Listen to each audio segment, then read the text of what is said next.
नमस्कार, मैं डॉक्टर अजीत भारती आज फिर आपके लिए हिंदी विषय के अंतर्गत संस्मरण की विशेषताएं लेकर आए।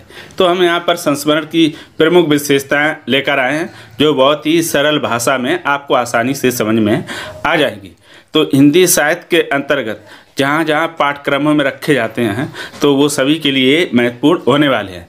मैंने इसके डिस्क्रिप्शन बॉक्स में जीवनी की, आत्मकथा की और नाटक एकांकी वगैरह इनकी विशेषताएं, इनकी परिभाषाएं और प्रमुख लेखक है ना, उनकी रचनाएं, उनकी भी हमने डिस्क्रिप्शन बॉक्स में लिंक दे रखी। वहाँ आप इसको क्या करके वॉच कर सकते हैं। वो भी बहुत ही सरल शब्दों में और कम से कम समय में जान सकते हैं। अगर किसी प्रकार का डाउट हो तो हमसे पूछ सकते हैं। तो चलो फिर शुरू करते हैं। पहला बिंदु दिया हुआ है, संस्मरण की सभी घटनाएं सत्य पर आधारित होती हैं। यानी जो संस्मरण में जो भी लिखा जाता है वो कैसी होती हैं? सच्ची घटनाओं पर आधारित। अब सच्ची घटनाओं पर आधारित क्या होते हैं? यानी ये जो लिखने वाला लेखक होता है उसके जीवन या उसके जीवन से संबंधित लोगों की जो घटनाएं होती हैं उसी का यहाँ पर चित्रण किया जाता है, वही कहलाता है सच्ची घटनाएं। अब आता है आपका बिंदु नंबर फिर दूसरा। तो दूसरा बिंदु आपका कुछ इस प्रकार से रहा। दूसरे में दिया कि संस्मरण लेखक की स्मृति, यानी स्मृति को हम बोलते हैं याद, पर आधारित होता है अथवा संबंध रखता है। ठीक है, स्मृति ईरानी में समझ जाना। यानी संस्मरण लेखक की स्मृति, यानी ये संस्मरण का अर्थ होता है स्मरण करना, यानी याद करना। तो संस्मरण में लेखक क्या तो याद पर आधारित अथवा संबंध, यानी लेखक से ही संबंधित क्या होती है घटनाएं होती हैं, उन्हीं को याद कर करके वो लिखता है। बिंदु नंबर तीसरा, संस्मरण विवरण के साथ लिखे जाते हैं। जो संस्मरण होते हैं वो विवरण के साथ यानी एक्सप्लेन कर करके लिखे जाते हैं। फिर चौथा बिंदु आपका आता है, संस्मरण आत्मपरक होते हैं। यानी ये जो संस्मरण होते हैं वो आत्मपरक, उससे लेखक का खुद से क्या होता है जुड़ा होता है। अब अगला बिंदु आता है, बिंदु नंबर आपका है फिर 5। तो 5 आपका ये दिया हुआ है।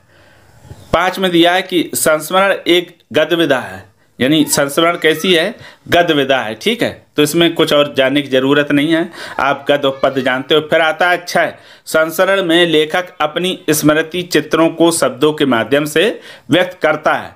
यानी संस्मरण में लेखक स्मृति चित्रों को, स्मृति का अर्थ होता है याद, चित्र माने इमेज, यानी याद कर करके वो क्या करता है शब्दों के माध्यम से अपने क्या करता है प्रस्तुत करता है या प्रकट करता है। उसके बाद आता है आपका बिंदु नंबर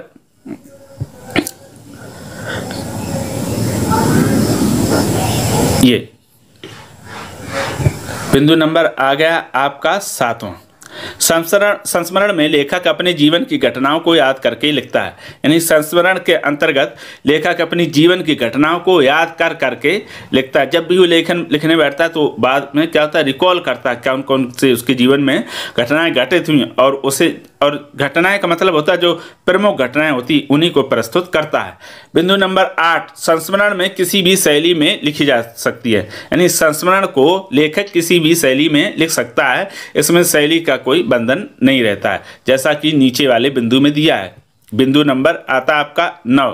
तो 9 में दिया कि संस्मरण लिखने के लिए शैली कोई बंधन नहीं है। यानी संस्मरण जो लिखता है लेखक, उसमें जो लिखने की शैली है उसकी किसी प्रकार का कोई बंधन नहीं रहता है। कि अब शैली क्या होता है, यानी लिखने का तरीका।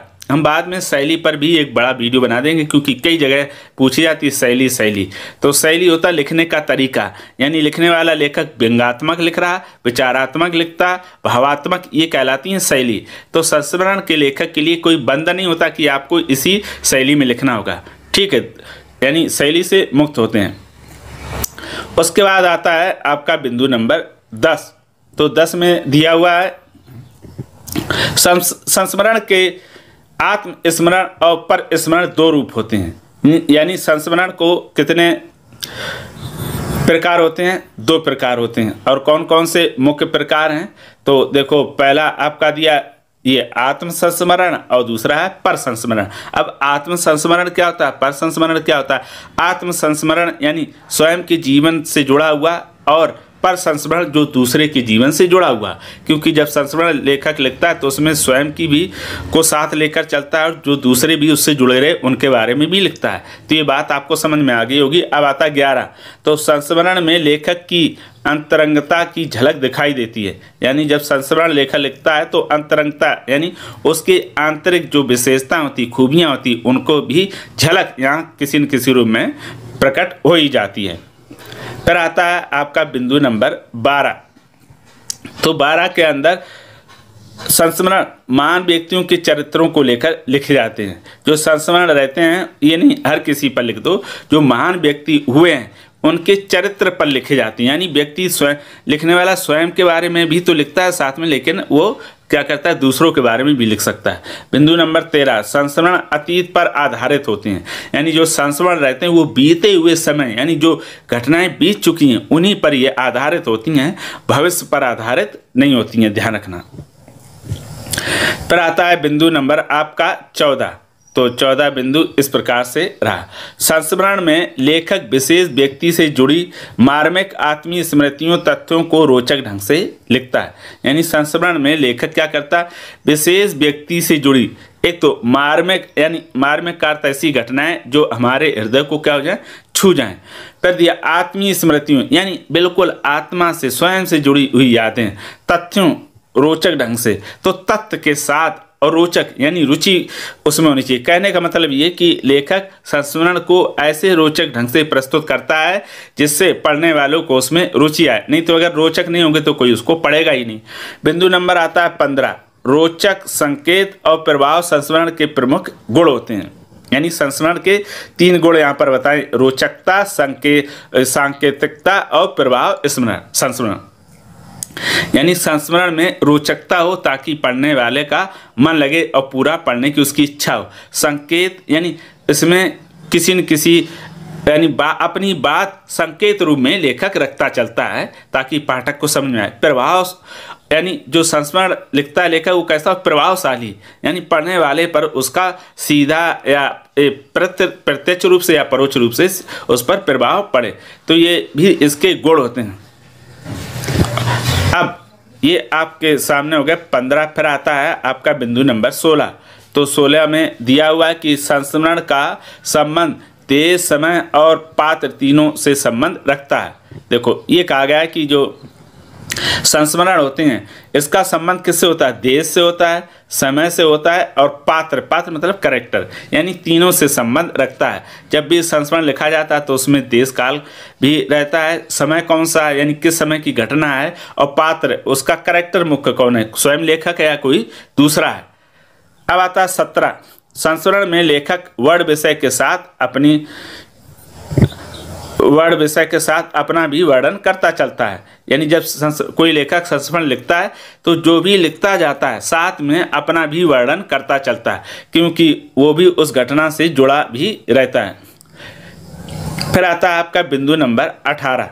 तो 18 आपका दिया है, संस्मरण व्यक्ति की सकारात्मक स्मृति को व्यक्त करता है अथवा प्रकट करता है। यानी संस्मरण के माध्यम से कोई भी लेखक क्या करता है, जो घटनाएं प्रस्तुत करता है उससे क्या होता है, व्यक्ति की स्मृति का अर्थ होता है याद करना, यानी उसकी यादों को और क्या करता है, व्यक्त करता है अथवा प्रकट करता है। अर्थात लेखक की सकारात्मक उसके जो जीवन में घटनाएं घटित हुई हैं उसी को यहाँ प्रकट करता है। तो इस प्रकार से ये हो गए आपके संस्मरण की प्रमुख विशेषताएं। तो हम आज आपके लिए कुल कितने 18 विशेषताएं लेकर आए थे। अगर उसके बाद भी इसमें किसी प्रकार का कोई डाउट हो तो कमेंट करके हमें अवश्य बताइएगा, और ये भी बताइएगा कि ये संस्मरण की विशेषताएं आपको कैसी लगी। ये आपके लिए बहुत ही उपयोगी साबित होंगी, आप बहुत आसानी से कम शब्दों में समझ जाएंगे। तो फिर आज के लिए इतना ही, अब हम फिर मिलेंगे किसी नए विषय के साथ, तब तक के लिए धन्यवाद।